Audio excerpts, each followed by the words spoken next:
Les inondations en Chine provoquent une explosion massive. Un virus du singe tue. Et la Chine rachète les terres agricoles américaines.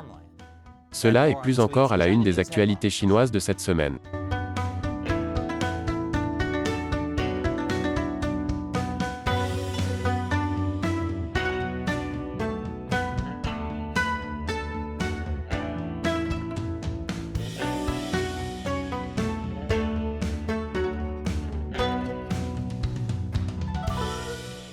Bienvenue à Chine non censurée, je suis Chris Chappell. Des inondations massives dévastent à nouveau la Chine. Au moins 33 personnes sont décédées dans la province du Henan, dans le centre de la Chine.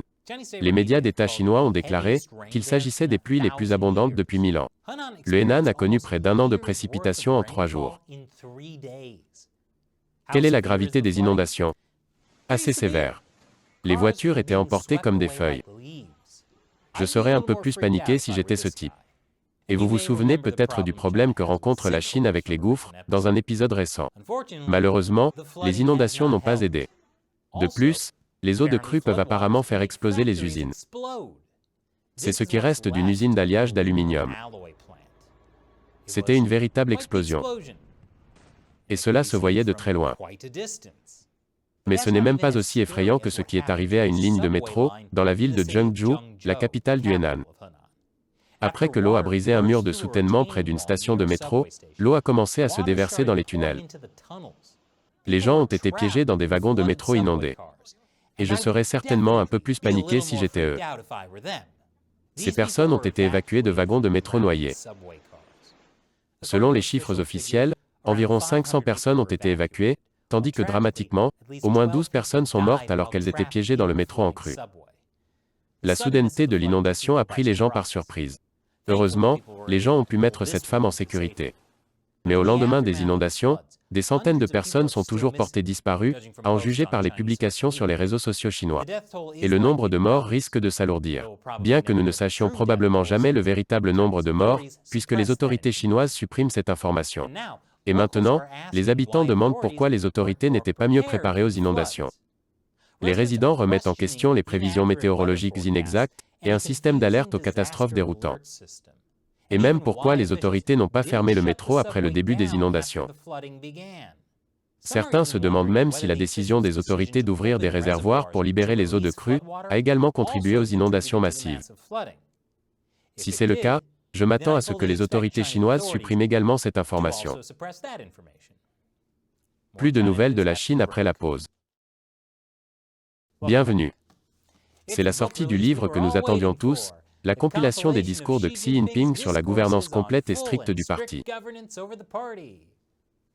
C'est tellement excitant, que l'agence de presse officielle Xinhua a publié un article d'une phrase à ce sujet. Eh bien, quelqu'un va dans un camp de rééducation. Quoi qu'il en soit, le livre est un vrai tourneur de page. Une compilation de plus de 220 rapports, discours, articles et instructions de Xi Jinping, de 2012 à 2021. Et devinez quoi? Il s'avère que Xi n'est pas un fan de la démocratie. Qui aurait deviné que le présidentateur à vie Xi Jinping ressentirait cela? En janvier 2018, Xi a prononcé un discours devant la Commission centrale de contrôle de la discipline. C'est essentiellement sa force de police anticorruption qui a purgé tous ses opposants politiques. Voici ce qu'il a dit: alors que la stricte gouvernance globale du parti continue de s'intensifier, il y a aussi des murmures de bruit au sein du parti. Ces murmures étaient des appels à la démocratie au sein du parti, plutôt que, dirons-nous, à une direction plus centralisée. 2 mois après ce discours, Xi a amendé la constitution chinoise, afin qu'il puisse effectivement être présidentateur à vie.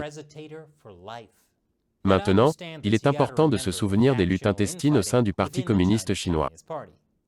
Xi ne s'est pas fait leader à vie pour le plaisir. Tout comme ceux du parti qui appelaient à la démocratie au sein du parti n'étaient pas de bons réformateurs. Rappelez-vous, il ne disait pas « donnez un vote aux Chinois ». Il n'y a pas de héros dans le feuilleton communiste préféré de tout le monde, hostilité générale.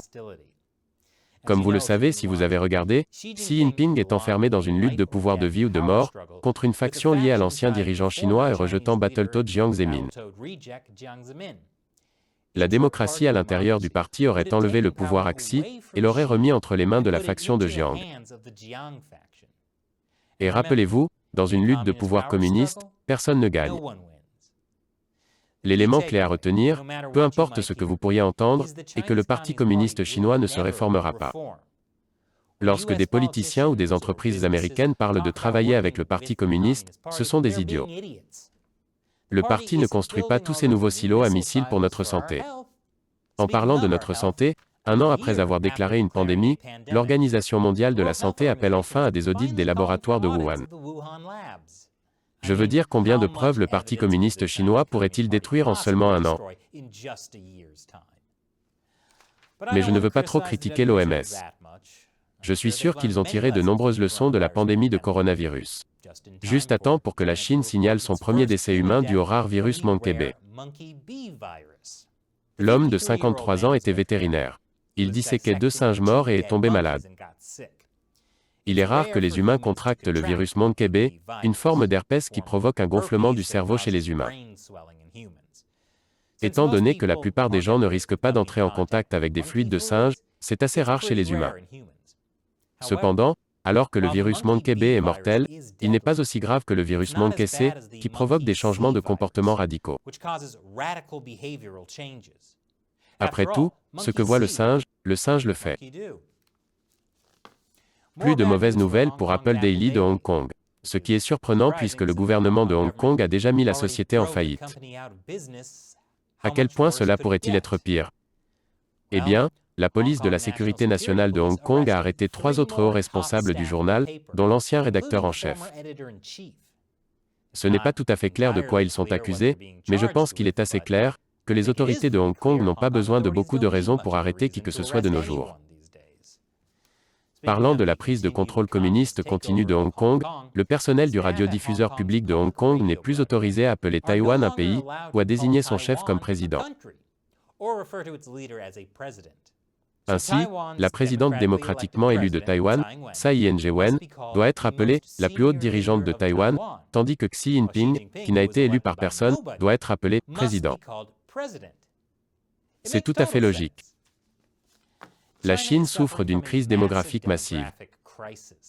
Elle a été causée par des décennies de planification familiale gérée par l'État. En d'autres termes, des avortements forcés et des stérilisations.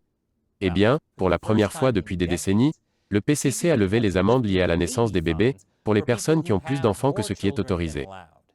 Actuellement, il existe une politique des 3 enfants. Mais maintenant, vous ne serez pas condamné à une amende si vous en avez plus. Soi-disant. Nous verrons comment les autorités locales s'y prennent. Mais cela devrait vous donner une idée à quel point le PCC est désespéré, pour que les gens commencent à avoir des bébés. Bien sûr, pour toutes les personnes qui ont été stérilisées de force, les nouveaux changements ne signifient probablement pas grand-chose. Et après la pause, les Chinois ne voudront peut-être pas avoir plus d'enfants, mais cela n'a pas empêché le Parti communiste chinois d'attaquer les États-Unis. Bienvenue. Au cours de la dernière décennie, la Chine a piraté des dizaines de sociétés de pipelines américaines.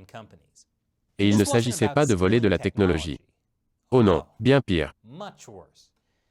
Selon le FBI et la sécurité intérieure, ces intrusions étaient probablement destinées à obtenir un accès stratégique au réseau pipeline pour des opérations futures plutôt que pour le vol de propriété intellectuelle. En d'autres termes, ils ne volaient pas la technologie. Les pirates chinois voulaient pouvoir en prendre le contrôle à l'avenir. Alors BlackRock, dites-moi plus sur la façon dont nous devrions investir dans les obligations chinoises. Mais si vous voulez plus de preuves que personne ne prend la menace chinoise au sérieux, l'armée américaine a acheté des caméras chinoises en violation des sanctions américaines contre la Chine. Nous parlons d'équipements de vidéosurveillance avec des risques connus pour la sécurité nationale. Mais l'armée ne les a pas achetés directement en Chine. Non, non, non.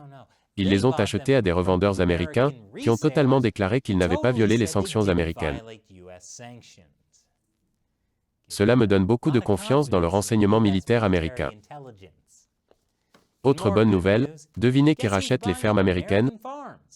Outre Bill Gates. La réponse est la Chine. Oui, la Chine pourrait un jour contrôler l'approvisionnement alimentaire des États-Unis. Je ne vois pas que cela tourne mal. Au début de 2020, les propriétaires chinois contrôlaient environ 77 700 hectares de terres agricoles aux États-Unis, pour une valeur de 1,9 milliard de dollars. C'est encore un petit pourcentage des près de 365 millions d'hectares de terres agricoles américaines totales. Ce n'est donc pas un problème immédiat, mais c'est quelque chose contre lequel nous devrions absolument faire quelque chose. Mais dans certaines bonnes nouvelles, il y a un accord bipartite, c'est mauvais. Parce que, vous savez, la sécurité nationale. Et je parle comme si Mike Pence et Elizabeth Warren sont d'accord. C'est incroyable de voir un homme blanc et une femme amérindienne mettre de côté leurs différences pour le bien commun. Et cette semaine marque le 22e anniversaire de la répression du Parti communiste chinois contre la pratique spirituelle du Falun Gong. Le porte-parole du département d'État américain, Ned Price, a déclaré ceci. Nous reconnaissons que 22 ans se sont écoulés depuis que la République populaire de Chine a lancé une campagne de répression contre le mouvement Falun Gong et ses millions de pratiquants, d'avocats et de défenseurs des droits humains travaillant pour protéger leurs droits. Nous appelons la RPC à cesser immédiatement ces campagnes contre les pratiquants de Falun Gong et libérer ceux qui sont emprisonnés en raison de leurs croyances. En mai, le département d'État a sanctionné un fonctionnaire chinois impliqué dans la persécution du Falun Gong. Et même l'ancien secrétaire d'État Mike Pompeo s'est exprimé. En ce qui concerne le Falun Gong, l'absence de liberté religieuse en Chine est horrible, c'est tragique, cela dure depuis trop longtemps et l'Amérique doit diriger le monde pour s'assurer que ces gens ont la possibilité de pratiquer leur foi de la manière dont ils souhaitent. Le comité sénatorial des relations étrangères a également publié une déclaration condamnant la campagne du Parti communiste contre le Falun Gong, comme l'ont fait au moins 15 autres législateurs américains, comme le sénateur Marco Rubio, ainsi que l'Alliance interparlementaire sur la Chine, une coalition internationale d'hommes politiques de 20 pays. Donc, étant donné que l'ancien dirigeant chinois, Jiang Zemin, a déclaré qu'il éliminerait le Falun Gong en 3 mois en 1999, je dirais que cette campagne s'est principalement retournée contre le Parti communiste chinois. Et maintenant, il est temps de répondre à une question d'un membre de l'armée des 50 centimes de Chine non censurés, des fans qui soutiennent nous et nos efforts pour révéler la vérité sur le Parti communiste chinois, en contribuant via le site de financement participatif Patreon.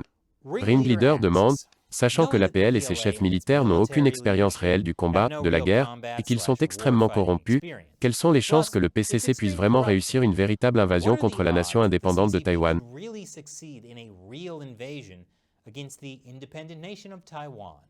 C'est la grande question, n'est-ce pas? L'armée chinoise n'a pratiquement pas été testée. C'est un énorme avantage pour la défense de Taïwan. Sans oublier que la Chine serait confrontée à une coalition de forces défendant Taïwan. Outre les États-Unis, le Japon a déclaré qu'il s'impliquerait probablement. Le véritable avantage du Parti communiste chinois est le fait que pratiquement tout aujourd'hui est fabriqué en Chine. Les États-Unis dépendent entièrement de la Chine pour des choses comme l'aspirine et les antibiotiques. C'est un avantage que le régime chinois continuera de faire valoir. Ensuite, il y a le facteur générique des armes spatiales chinoises. S'ils pouvaient vraiment aveugler les satellites américains, cela aurait vraiment un impact sur la capacité de l'armée américaine à se coordonner. Mais la Chine serait toujours confrontée à des obstacles assez importants pour une invasion réussie de Taïwan. Mais une invasion ratée de Taïwan? Eh bien, c'est une toute autre histoire. Merci pour votre question et votre soutien, Ringleader. Et un grand merci à tous ceux qui soutiennent Chine non censurée sur Patreon.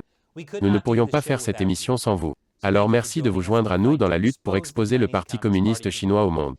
Si vous souhaitez vous joindre à nous, rendez-vous sur patreon.com/ChineUncensored. Vous obtiendrez un tas d'avantages sympathiques, y compris la chance de me faire répondre à votre question dans l'émission. Encore une fois, je suis Chris Chappell, à la prochaine fois.